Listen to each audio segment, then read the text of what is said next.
अयोध्या में बन रहे भव्य राम मंदिर और रामलला की प्राण प्रतिष्ठा को लेकर विवादास्पद बयान और भड़काऊ बयानबाजी का दौर थमता दिखाई नहीं दे रहा है। ओवैसी और शफीकुर रहमान बर्ग के बाद अब all India United democratic front के अध्यक्ष बदरुद्दीन अजमल ने अयोध्या को लेकर भड़काऊ बयानबाजी की है।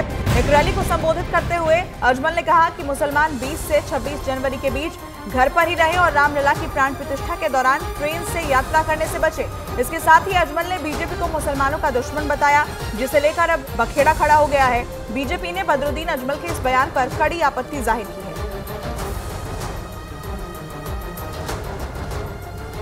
और अब हम आपको दिखाते हैं कि आखिर बदरुद्दीन अजमल ने क्या कहा है, जिसे लेकर अब विवाद बढ़ता जा रहा है और बीजेपी ने इसे लेकर कड़ी प्रतिक्रिया जाहिर की। उन्होंने कहा कि मुसलमान 20 से 26 जनवरी के बीच घर पर ही रहें और रामलला की प्राण प्रतिष्ठा के दौरान ट्रेनों से यात्रा करने से बचे। इसके साथ ही उन्होंने ये भी कहा कि बीजेपी मुसलमानों की दुश्मन है, मुसलमानों के मदरसों की दुश्मन है, अजान की दुश्मन है और पर्दे की भी दुश्मन है। बदरुद्दीन अजमल की तरफ से ये बातें कही गई हैं, जिसे लेकर अब विवाद बढ़ता जा रहा है। तो एक तरफ प्राण प्रतिष्ठा की तैयारी हो रही है, दूसरी तरफ भड़काऊ बयानबाजी भी चल रही है।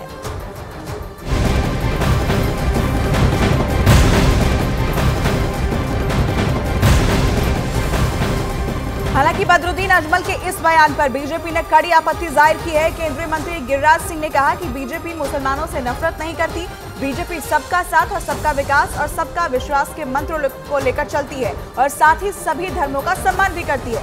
गिरिराज सिंह ने कहा कि अयोध्या मामले में मुस्लिम पक्ष की तरफ से केस दायर करने वाले इकबाल अंसारी को भी राम मंदिर के उद्घाटन में बुलाया गया है और वो भी प्रार्थना में हिस्सा लेंगे।